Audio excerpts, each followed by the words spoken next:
Hi everyone, Angela here. In this video, I'm going to show you how to make this fabric hair bun maker and holder. It's pretty easy to use once you get the hang of it. It's a great way to use up your scrap fabric, make them to match an outfit or even your face mask. And if you make scrunchies, you can add this item to your hair accessories business. Make sure to watch till the end of the video when I show you how to do the second style. I'll be using cotton quilting fabric, a marking pen, clippers, a rotary cutter, craft wire, wire cutters, needle nose pliers, my Kai scissors, a knitting needle to poke out the corners, a quilting ruler, and also a grid ruler. You can find the links for all these items in the description below. With your fabric pieces right sides together, cut 2 rectangular pieces measuring 4.5 inches high by 15 inches wide. Fold the top piece in half along the width and make a crease in the center by pressing it with your fingers, and then open it up flat again.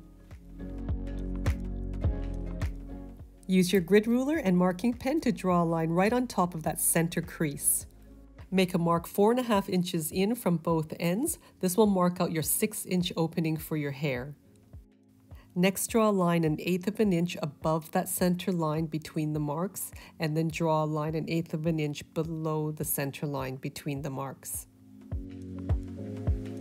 Now on that bottom line, make a mark 1 inch in from each corner. Now round out each end to a point. The measurement around the fabric is 39 inches, so use your wire cutters to cut your wire at that length. Then take your needle nose pliers and squeeze each end into a tiny loop. This will help feed the wire through the fabric and prevent it from poking through. Again, with your fabric pieces right sides together, we're going to be sewing from this mark around each corner to this mark here, leaving the space between the 2 marks unstitched. Use a shorter stitch length and start your stitching by back tacking. Stitch along the curve, and when you get to the center point, have your needle down, lift your foot, and pivot your fabric around. Stitch along that outer edge and do the same thing at the other end. Needle down, pivot, and then stitch to that second mark, making sure to back tack. Then trim all of your threads. Next, we need to cut a little opening along that center line. Fold your fabric and snip through both layers. Now cut along that center line right to the very point, making sure not to cut your stitching. Now we're going to cut little notches about 1/2 inch in from the point on each side of the seam allowances, making sure again not to cut your stitching.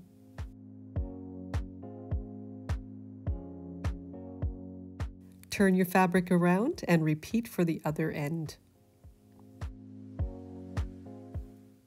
Next, separate your layers, and what we want to do now is finger press open the seam allowances of both sides of that center opening.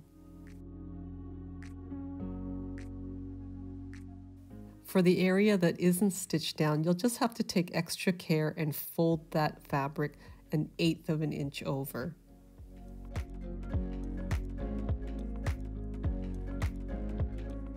Next, take the top layer of fabric and push it through that center opening so that the wrong sides of the fabric are together. Center the seams of your opening and press down flat with your fingers.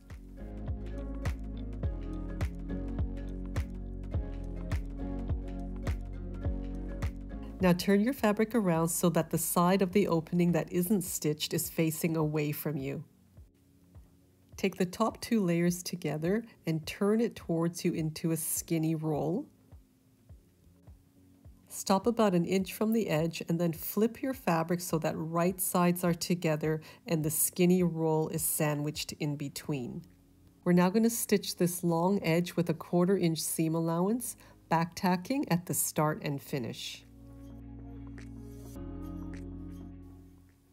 Now open up your fabric a bit along this short end, and what we want to do is stitch together the other two long edges, again with a 1/4 inch seam allowance. When you've stitched about 2 inches down, keep your needle in and pull out all of the fabric from the skinny channel we just created. Continue stitching, making sure not to catch any of the other fabric in between. Now to stitch the shorter ends of the fabric, we first need to flatten out the fabric.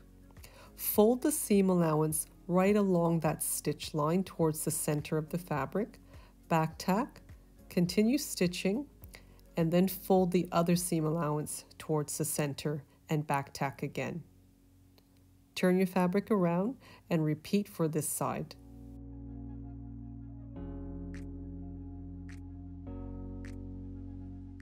Next, turn all of the fabric right side out through that center opening. Use the knitting needle or whatever tool you have to poke out all the corners. Because we turned the seam allowances to sew the corners, it should poke out nice and square.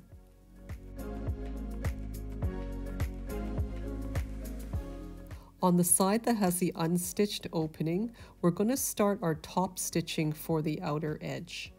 Center your seam and top stitch 1/2 inch from the edge all around.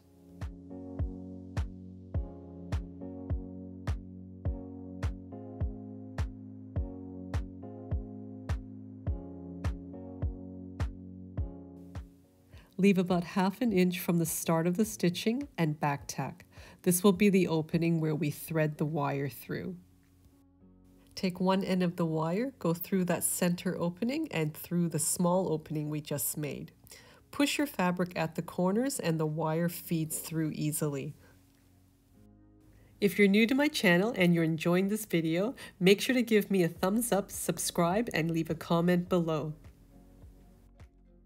Keep threading the wire through and flattening out your fabric. When you get close to the beginning again, you'll notice that there's extra wire. So just keep threading the wire through until the other end disappears into the opening and into the channel. There'll be a little bit of wire that overlaps inside. Check that all of the wire is inside the channel. Then push the wire towards the edge of the fabric. We'll just close that opening now by continuing the top stitching. Now the final step that we need to do is edge stitch all around the center opening to close it off. Now when you come around to the unstitched side, carefully match those folded edges because you only have 1/8 inch seam allowance to catch all the layers together. Lastly, sew a few stitches to reinforce each corner. And there you have it, a fabric hair bun maker. Now you can change the size of the center opening and adjust it for the thickness of your hair. On this one, I've shortened it to 5 inches and made the markings the same. If you don't like the square ends, you can round them out.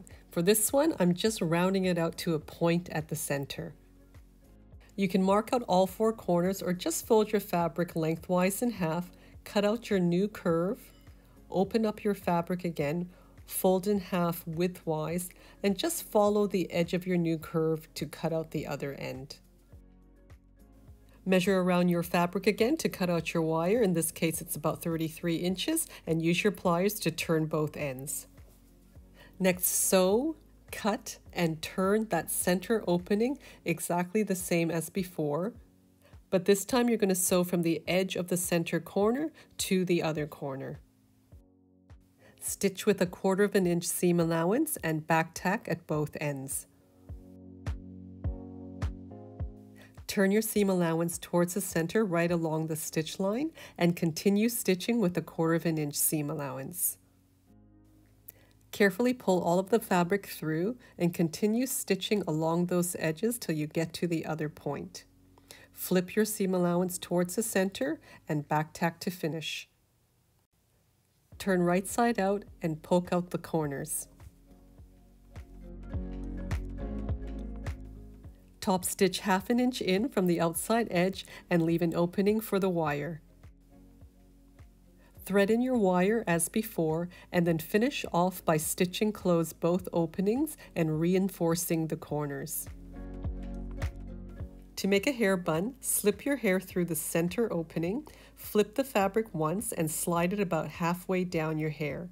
Then turn under several times and bring the ends of the fabric together and twist into a bow. This will keep your hair neatly in place. Thanks again for watching. Make sure to check out some of my other videos. Don't forget to like, share, subscribe, and turn on all of your notifications. Until next time, happy sewing!